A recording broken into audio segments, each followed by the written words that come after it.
a couple of years already, this kind of question about what holds a society together and what gives you a kind of cohesiveness to it. And Ross, you famously have kind of tried to push this question very hard in terms of this theme of decadence and where we find ourselves, and kind of what I think trying to highlight degradations in the society that a lot of people kind of want to paper over, but you want to say, actually, like, there's something here that's really troubling, and we kind of have to just be honest about it. And that kind of taps into themes that Shadi and I are both really interested in. I think in my case, I'm very, very interested in the theme of whether you can build a society on finite terms instead of infinite terms. It seems to me that like all the societies that I admire most have this kind of oscillation between finitude and infinity that I find really attractive. So I thought, we'll talk about some of that kind of stuff. Yeah, finitude. Okay, that's definitely something we'll want to dive into. So the Ross that Sam was referring to is none other than Ross Douthat, columnist at the New York Times. None other. Except no author, substitutes. And the author most recently of the Decadent Society. The Decadent Society. And the subtitle is really interesting too. If I recall, it's how we became victims of our own success. So we will be talking about decline, despair, decadence, all these D words that are quite sad and negative.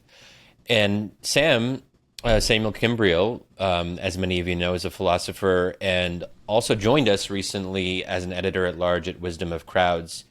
He's written a really fascinating essay, which we'll include in the show notes. It's titled "Thinking is Risky, a Call for Intellectual Ambition."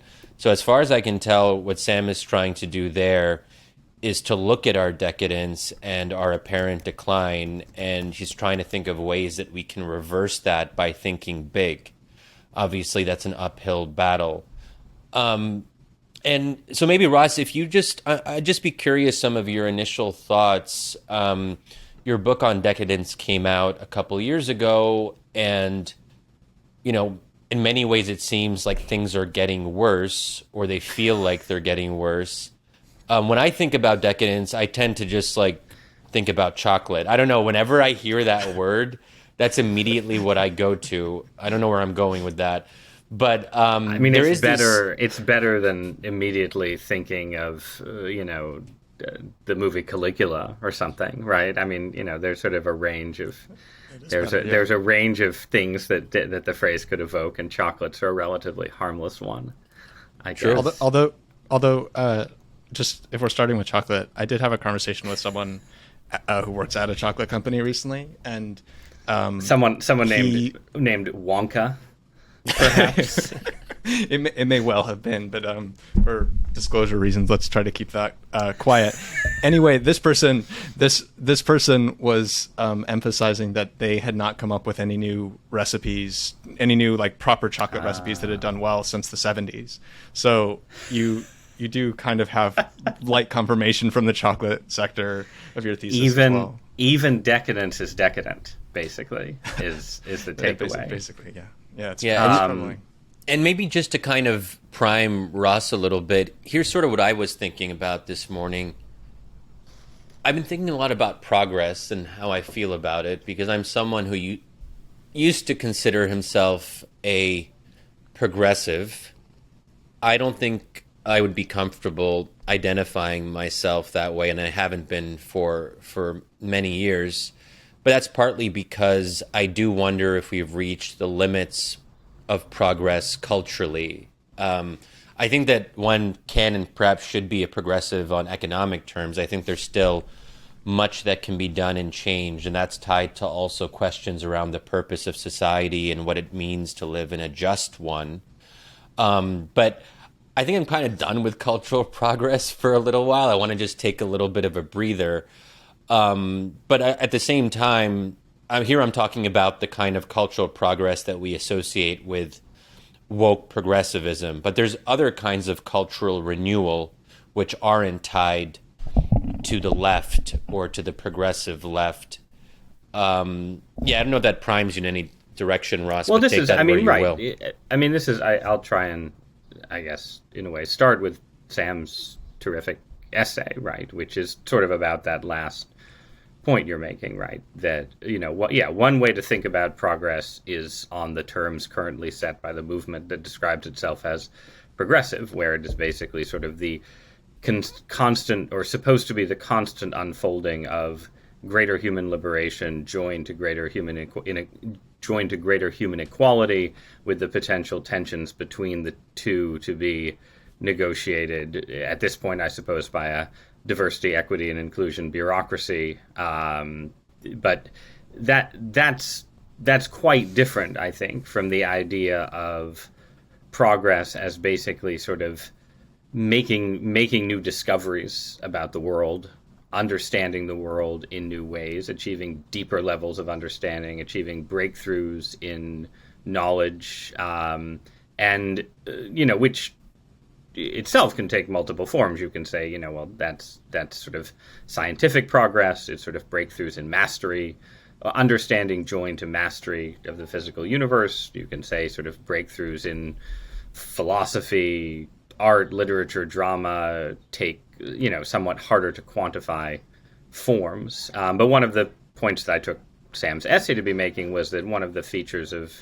our era is a kind of in the realm of ideas, especially less. I mean, we can talk about science separately, but in the realm of ideas, a sort of unwillingness to try and make broad synthetic leaps and take big risks, and risk sounding foolish in making sweeping claims about the world. And with in this particular case, I think, Sam, you are contrasting sort of the stunted ambitions of our own age to just a famous work of Islamic philosophy from the 10th or 11th century, right? Which is not one of the most famous books in world history by any means, but a book that just to read it now is basically trying to do 17 things at once, and bring together all kinds of ideas in ways that like right now we associate, like if you think about history, right, we associate with H.G. Wells' outline of history, like these Spengler's decline and fall, that there used to be big attempts to sort of read the world in a broad way, and those maybe have disappeared to some extent, or people are afraid to attempt them. And I suppose I found this resonant because it seems like a sort of subcategory of this broader sense that is what I was trying to describe in my book, of not collapse and decline, although we can talk about whether those are maybe seem more on the horizon than they did. I mean, I think things have generally become more unsettled in our decadent society now than they were even when I finished the book. But there is generally, I think, this sense of sort of repetition and exhaustion as deep and important spirits of our time. I mean, so just 2 points there. I think the first is that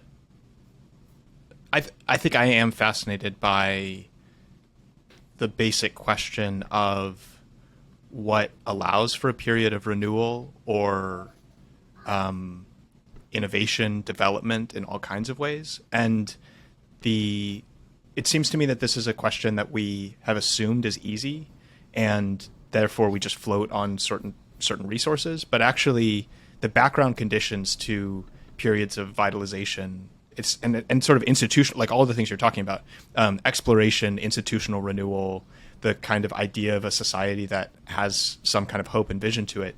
I think there have been a lot of there have been many assumptions that we actually can do that without thinking about it. And so I'm paying a lot of attention to I think those if the kinds of things that I'm talking about were in place, I think those features of ambition and confidence as you sort of construct societal institutions would all become much easier. So the thing that I'm wanting to pay attention to is the way in which you do actually need a certain level of confidence that questions that are at this fundamental level about what human life is for, what human beings are, how the world fits together, the nature of our interaction with the world, how you should conduct yourself on Thursdays. Like, all of those questions sort of tie together in a certain way. And I think that we have essentially allowed specialization to take the place of the fact that we don't feel confident asking questions of that scale. And so we have a whole bunch of institutions that look like they are continuing to explore or continuing to innovate in a certain way. But there is, in my assessment, a real decay of confidence in the kinds of building blocks that you would need for those institutions to make sense or to flourish in the first place. And so I think I am wanting to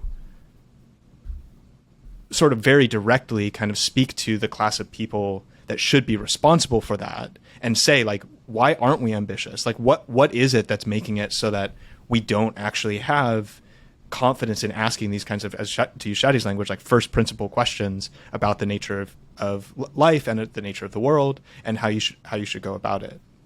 Who are those people who should have that responsibility? Yeah, that's a good question. I mean, so I want to answer two things. One, I actually think asking these kinds of questions is helpful for breaking a lot of the class divisions.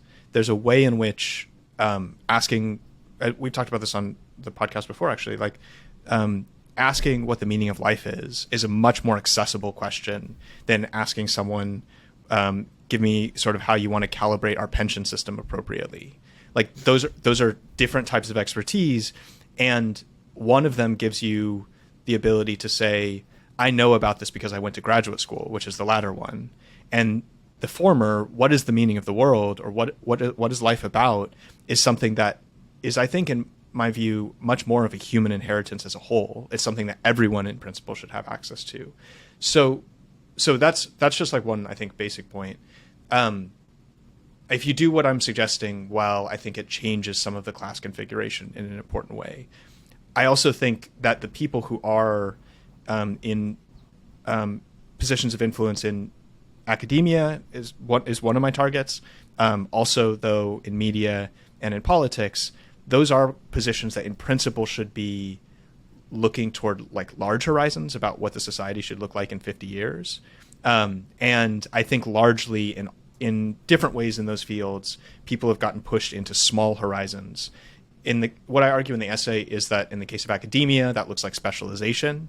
So people are just writing very, very incremental, and this is a part of being risk averse, that instead, so if you think, to take like an alternative example, like if you think about the kinds of like massive frameworks that people are debating between like the Romantics and Kant and Hegel, like these are genuinely like totally different visions of the world that end up having huge implications if you accept one framework over another. What you see when you pick up a normal philosophy journal these days is a slight addendum to a possible intervention in a conversation that started 40 years ago. And that's just a very limited, cramped kind of way of doing an intellectual discipline, in my view. Yeah. So that's on the one hand. I think in culture, we do have actually some very large systematic ideas that are being proposed in various ways. I think that, I'm have been actually somewhat sympathetic to a number of the social justice and woke kind of articulations in certain places, because I think that they are a resurgence of something that you might call like a comprehensive framework. Like, it's a way of seeing the whole world and then saying, here are the implications for you in terms of how you live.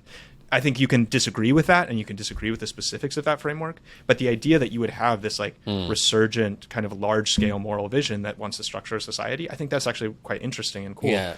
But my critique on the cultural side is just that I think we've gotten very tied up into the like social pettiness of that game instead of the like fascination or enthusiasm for like understanding the world. Like the world, in principle, if the world is amenable to understanding, like you should mainly be worried about that and be afraid of getting the world wrong, much more so than you are worried about like kind of crossing a line with your peers. And I think the media game, people are much more playing this like internal peer hierarchy. Well, there's also that brings us to Ross's. Oh, sorry, Ross. I was going to say that brings us to your recent piece, which I just want to flag for readers. It's called "Why Journalists Have More Freedom Than Professors." Highly recommend it. Give it a read, because I think, Ross, what you're getting at is that academics are not well equipped to play this role because they have less freedom than journalists, although obviously all of this is a low bar, I suppose. But you want to just maybe lay out the big parts of that argument. Why do journalists have more freedom than professors, and why is academia screwed? Well, I mean, it connects in a way to sort of questions about social justice or wokeness as a kind of comprehensive framework. Because I think one of the big, the big questions that anyone who is not a sort of fully on board social justice progressive has to wrestle with in, elite knowledge class institutions these days, right, is like, just how stultifying is the power of this sort of new worldview. To what extent is it an orthodoxy that commands assent versus to what extent is it just a worldview that can be argued with? And I think a bunch of what I said in the piece was that there are a bunch of factors that sort of incentivize argument in journalism. The fact that journalists are, selling a product and have to reach a mass audience that is not itself sort of steeped in the, elite jargon of progressive discourse. The fact that journalism thrives on controversy. If you run an opinion page, as the New York Times does, where I work, and all of your opinions are the same, it's going to look, you're going to look a little bit silly after a certain period of time. The fact that media offers sort of exit strategies, right? You have voice and you have exit, and you can, if you're unhappy at a particular institution but you have an audience that likes to read you, you can go to another institution, you can go to Substack, you can do, sort of start your own place and build your own audience in ways that then affects the choices of the larger institutions, right? So you had sort of a wave of liberal dissidents from progressivism sort of going to Substack, and then some elite institutions would sort of hire them once they saw that there was an audience there, right? So like John McWhorter sets up a Substack, and then the Times hires him to write a newsletter, right? So that there's that kind of, these sort of feedback loops, and also daily journalism is trying to constantly describe reality.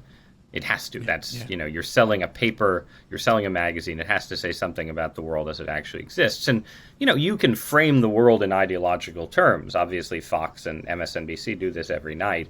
But at some point, you have to be talking about things that are really happening and reckon with them on some level.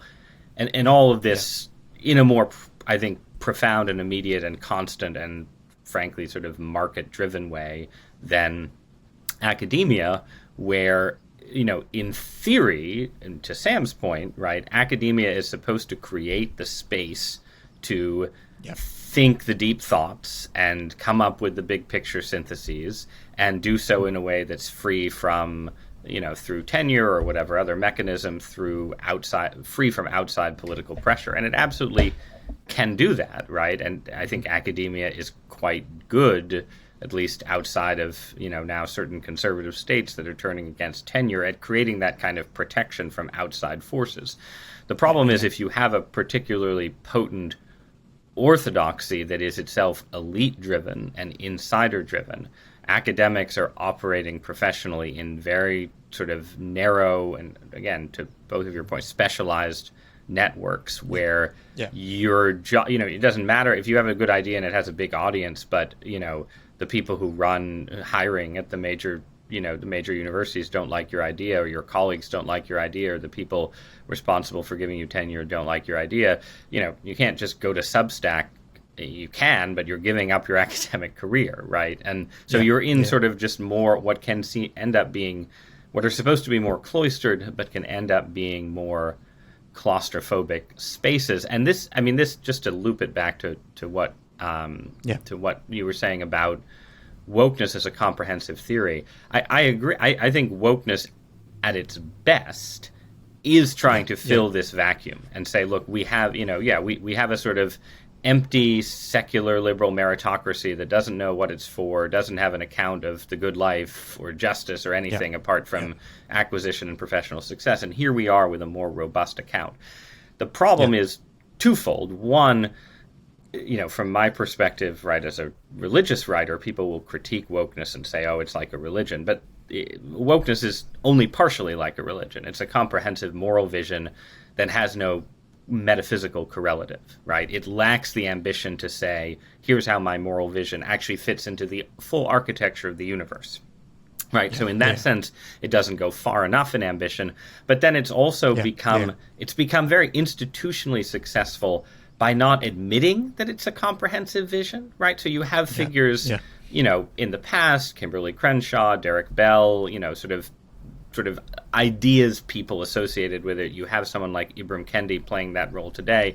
But a lot of the time, social justice progressivism is not presenting itself as like, I am a Hegelian, I am a romantic. It's denying any label. It's saying, oh, the conservatives want to label us, but we're just interested in diversity and who could be against diversity, right? So it's sort of, and that's useful for institutional capture, but it's not useful for big think. Yeah. Well, so, on this point, I do, well, this also makes me a little bit nervous about comprehensive frameworks because, if wokeness is actually an example of the kind of big thinking that Sam is calling for, it's sort of be careful what you wish for, because you don't know what the big ideas are going to be before they're developed. So if we have this call for intellectual ambition, we could have any number of comprehensive doctrines and comprehensive frameworks, and then we're like, oh, the problem in scare quotes of comprehensive frameworks is that they're comprehensive, they're intense, they can be overwhelming. They can also create and enforce new orthodoxies. There is a risk of going in this direction. To say that there must be something beyond the elite consensus around what used to be called liberalism. To go beyond liberalism means to explore alternative ways of being in the world, which is maybe what we need. But the alternatives to liberalism can be scary, and wokeness is just one example of that scariness.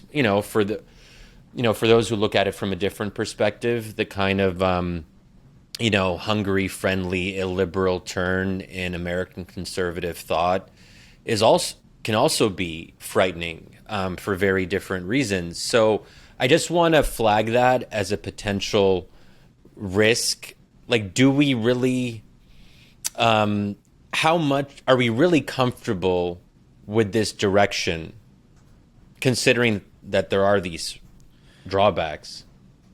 So let me run over a little bit of the history here, because I think it hits this question specifically, and I think it'll help us.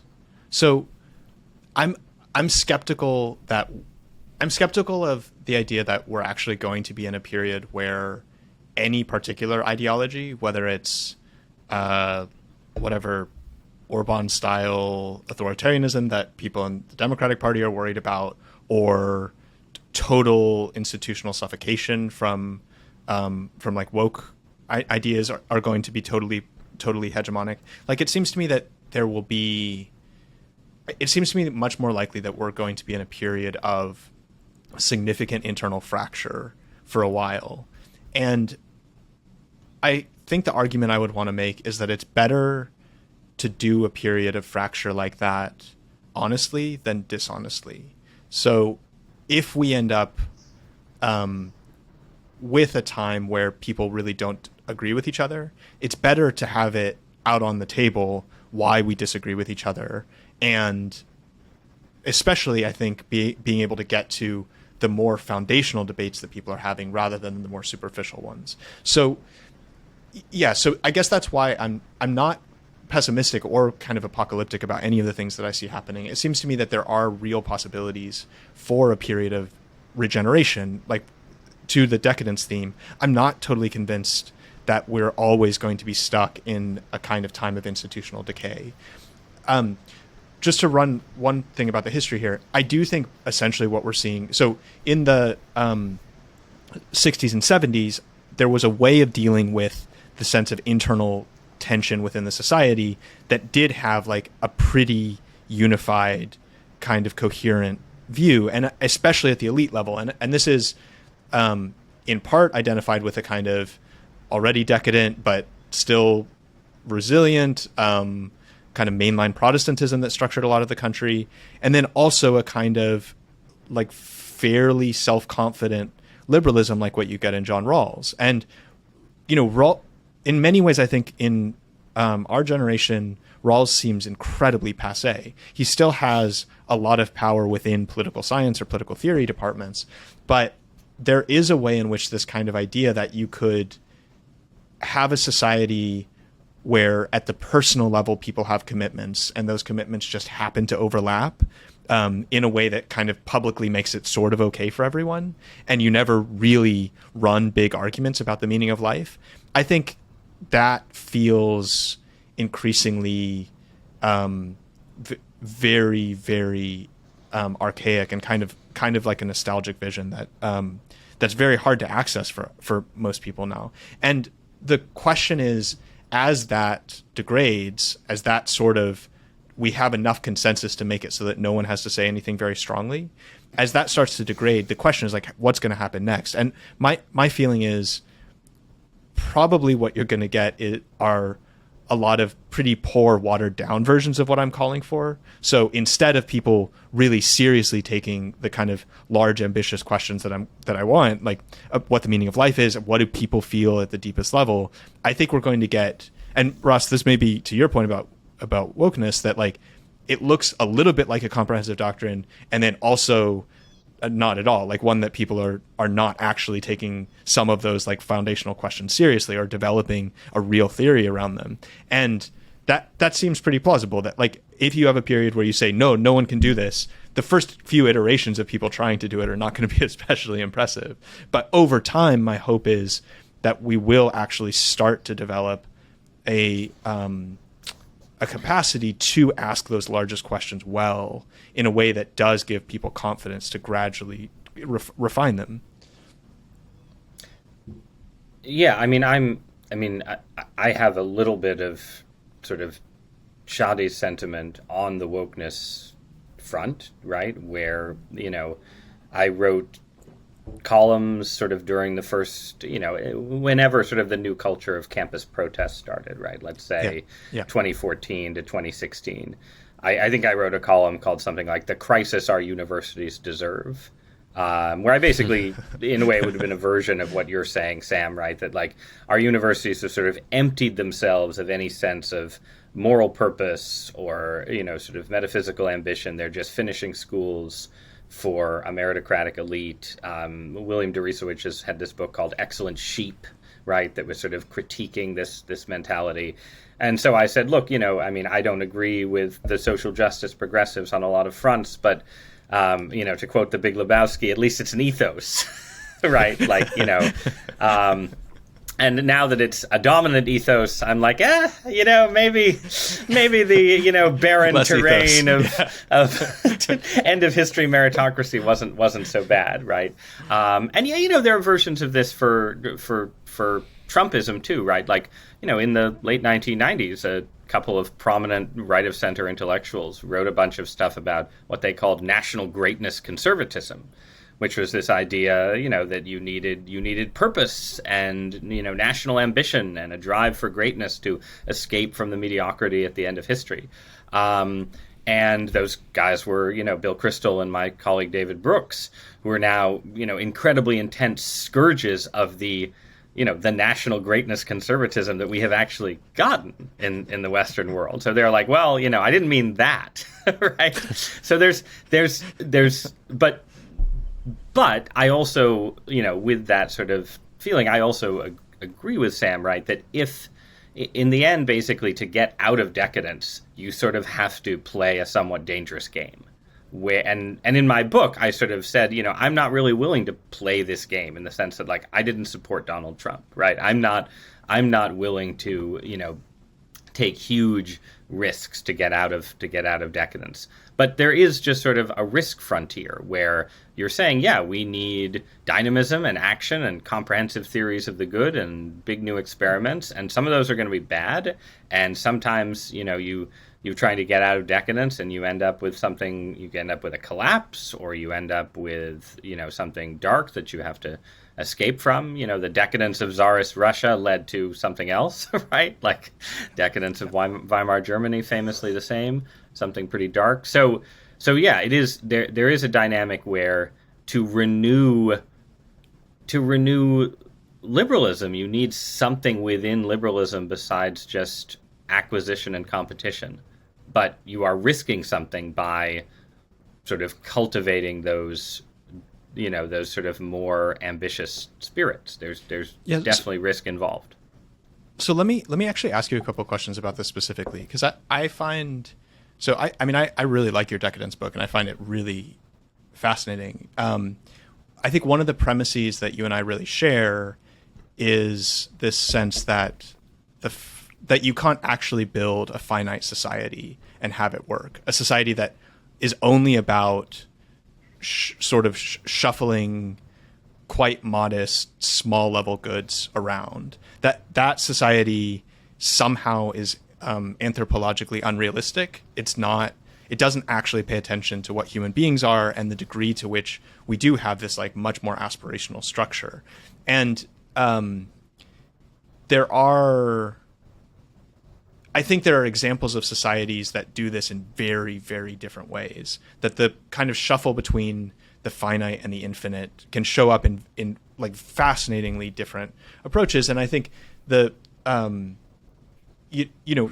of them have more local features. So you do have rhythms of sacrifice or collective mystery rituals that end up being able to shuffle between how you need to make sure the crops keep going and this kind of broader horizon about what the meaning of the society is, what the meaning of the community is. So I think that's right. And so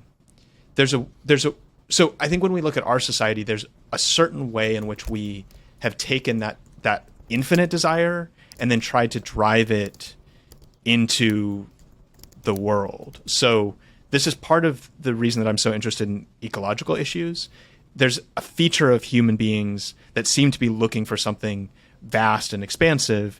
And what we've done is create a massive consumer machine that makes it so you can always create iteratively more products and more impressive products so that you are somehow satisfied. Of course, I'm not sure that anyone living within that particular theory of the finite and the infinite ends up being particularly happy, but it is a theory of happiness. I do think that's how it operates. And in some ways, it's like the American theory of happiness. Like when we talk about the American dream, it does have this feature of expansiveness to it, but it's an expansiveness that works in this world on very material terms in a lot of ways. Like there's this passage in Jefferson's letters that I always think about where he says, the great power that the American experiment has is an infinite amount of land. If we ever end up running out of land, we're all going to be huddled in cities again like Europe, and we're going to end up in essentially the same massive social problems that they have, that he's critiquing. And that's I think more or less the American sentiment from the revolution. And figuring out so I'm interested in that set of issues. In your book, I'm interested in the way in which you're actually somewhat open to that kind of technological or material feature. So you talk a lot about the kind of space race and some aspects of that seem attractive. AI also seems like a version of like trying to explore the infinite of a certain kind, where you are looking to you know, this like vast realm of like new intelligence that can suddenly captivate our society and give us the ability to do all kinds of miracles that we've never been able to do before. So we are like a society that's fascinated by the infinite. But the question is part of the issue of decadence that our theories of the infinite are insufficient somehow. That's a lot. But that's a lot. Yeah. That's the realm that I'm interested in. I'll get back to you with a 550-page book, very ambitious book synthesizing all of human history. I'd love that. Would you love that? Yeah. I'll be one of your 17 readers. Right. One thing that academics have that journalists don't is time. But yeah, to sort of start. So on the American, well, I think there's sort of two related things here, right? Which is that, yes, I think all successful societies depend on some kind of narrative about the human place in the cosmos that lends meaning to everyday existence with all its trials and difficulties and challenges, right? And I mean, and these narratives tend to be religious. Religion is a word that can cover a great many different concepts. But this sense of being sort of embedded in a narrative, in a story that is larger than yourself, that gives meaning to your life, that that encourages you to continue the story by having children and grandchildren and sort of seeing your own life connected to their lives.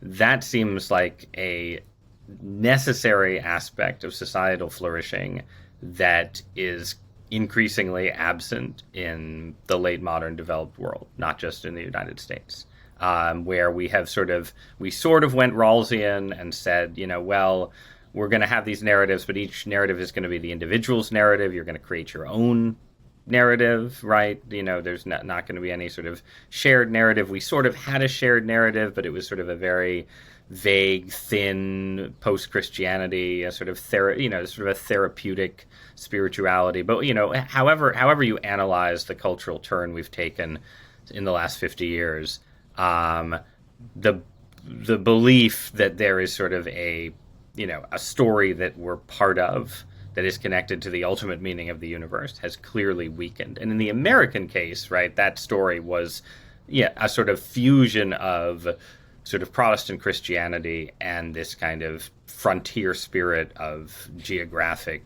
expansion and domination and so on, that in my book's argument sort of reaches its culmination with the moon landing, not with the closing of the frontier. And then upon the discovery that we weren't going to get to Mars anytime soon, the American project sort of starts to feed upon itself. And in Jeffersonian terms, we retreat, everyone moves back to the cities and starts having fights on social media.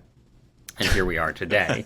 And that, I think just the fact that no developed society, except for the very illuminating case of Israel, which clearly has a national story and a sort of sense of purpose, no other developed society is able to replace itself demographically at the moment, is a strong tell against where, sort of late modernity has taken us.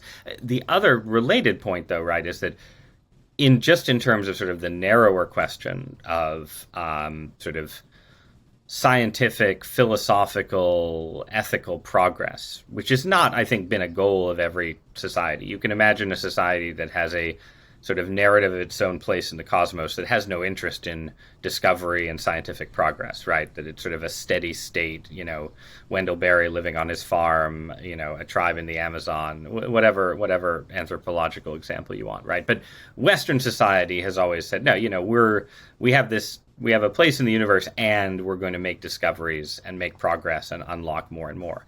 And that, to me, definitely depends to an extent that sort of the people actually doing science don't really want to acknowledge, on this view that the universe is supposed to be intelligible to us, that there is, in fact, a plan to be discovered, that it isn't all just arbitrary, that our minds are, in some sense, linked to the matter of the cosmos in ways that enable us to figure it all out, right? And I think as that idea has, become attenuated and diminished, that explains in part, not all, but part of the loss of ambition. Because if you think that, the human mind is simply an accident in which consciousness is sort of an illusion created in order to sort of harmonize the workings of different stimulus-based modules in the brain, like, why would you imagine that you know, Homo sapien, can possibly come up with a broad theory that, you know, links metaphysics and morals in any coherent way? And I'll just say, to end on since you brought up the AI stuff, I do think that one of the areas of sort of rebellion against decadence, if you will, that we've seen more of in the last 5 or 10 years is this kind of yearning for not the sort of ultimate, not the Judeo-Christian God or the God of classical theism, but for some kind of intermediate power to help us out, right? And AI is sort of a particular literalization of this, but like where sort of New Age spirituality has gone, it's sort of gone, it's gone in very much a, like, you know, spiritualist, polytheist, connecting with spirits and angels and ancestors and all of these things. I've become sort of, you know, the return of the UFO fascination fits into this in obvious ways. Like, maybe there's a more advanced species out there that can help us out, right? The people taking ayahuasca and DMT and meeting entities that are either bringing them enlightenment or are scarier, right? That fits in here too. And I will say, since I've been reading in this terrain, like, you know, if you want to find theories of everything right now, you know, go read the people who are, you know, trying to meld all these things together in a kind of crackpot cosmology, right? Like the people who are trying to mix evangelical Christianity, evangelical Christian apocalyptics with UFO stuff, with you know, with whatever's going to happen with AI. Like I just pulled up my list of weird readings in this. Here's a book called Birthright: The Coming Post-Human Apocalypse and the Usurpation of Adam's Dominion on Planet Earth. Like, if you read that book, you will find an answer to Sam's demand for a theory of everything. I promise. Well, this makes me think about the distinction between big ideas and new ideas and to what extent they overlap. But just as a little aside, while we were talking about all this, a Radiohead song came to mind. It's called Big Ideas, or Nude. That's the new title from their 2007 album In Rainbows. But the lyrics are really fascinating. I just pulled them up right now. So this is part of what Tom York, the lead singer, is saying. He says, "Don't get any big ideas. They're not going to happen. You paint yourself white and fill up with noise, but there'll be something missing. Now that you found it, it's gone." Okay, that's dark. And then the final part of the song is even maybe darker.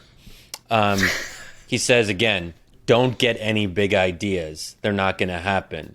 You'll go to hell for what your dirty mind is thinking." I'll just put that out there for our dear listeners, and they can make of that what they will. But no, that's very helpful, Shadi. Thank you. Just trying to help. So, you know, so part of the issue here is that even if it's not completely self-conscious, and maybe sometimes it is, there are a lot of elites who think the big questions have effectively been resolved. I mean, this is part of what the end of history is about. And most people don't subscribe to the end of history fully, and even Fukuyama's understanding of it is rather nuanced, and it's not the caricature that people oftentimes describe it as. But there was a sense that we just had technocratic tinkering left. We knew what was right. We knew what justice was. That's not to say that we actually acted according to that knowledge, but the knowledge was out there and we just fell short of it. So to the extent that inequality got worse, we knew that it was getting worse. We just decided not to take action to reverse that. But like the ideals, you know, were somewhat clear. And, you know, I think there are still a lot of folks who don't think we need to, you know, reinterrogate those foundational questions. So I think that's one part of it. I think there's also an extreme version of that on the woke side where they also believe that the big questions around what a just society is and what it looks like have been resolved. We just have to get there now. Everyone has to do the work, but the work is clear. Racial, social justice, equity, that's what we have to move towards. And a kind of liberationist approach to sexual identity and so forth. So I think that, especially with left-leaning folks, there is a sense that we don't have to go back to the drawing board. So there may not actually be new ideas worth exploring. So I think that's one complication, is how do we persuade people to maybe rethink that assumption? But then maybe on the right side of the spectrum, I think when we talk about rejuvenation, we always, I feel, get back to metaphysical and cosmological questions that require religion. So again, like hearing you guys talk about this right now, if we want to address finitude, if we want to not resign ourselves to the finitude of this world, the only answer really is a religious one, because the only thing that is infinite or potentially infinite is the divine. So that's a big idea, but it's not necessarily a new one. That's returning to ancient wisdom. It's returning to something which is maybe inscribed in our hearts in some way, or is part of our innate disposition as the creation of God and so forth. So how new can that really be, since we already sort of know it? And then there's also the question of, if religion is the answer in some way, then that we sort of hit a wall, because a lot of people, and this, Ross, you've written about this a lot, like there probably isn't going to be a religious awakening in secularized societies. And can people actually take on religious ideas without being religious themselves? I don't know.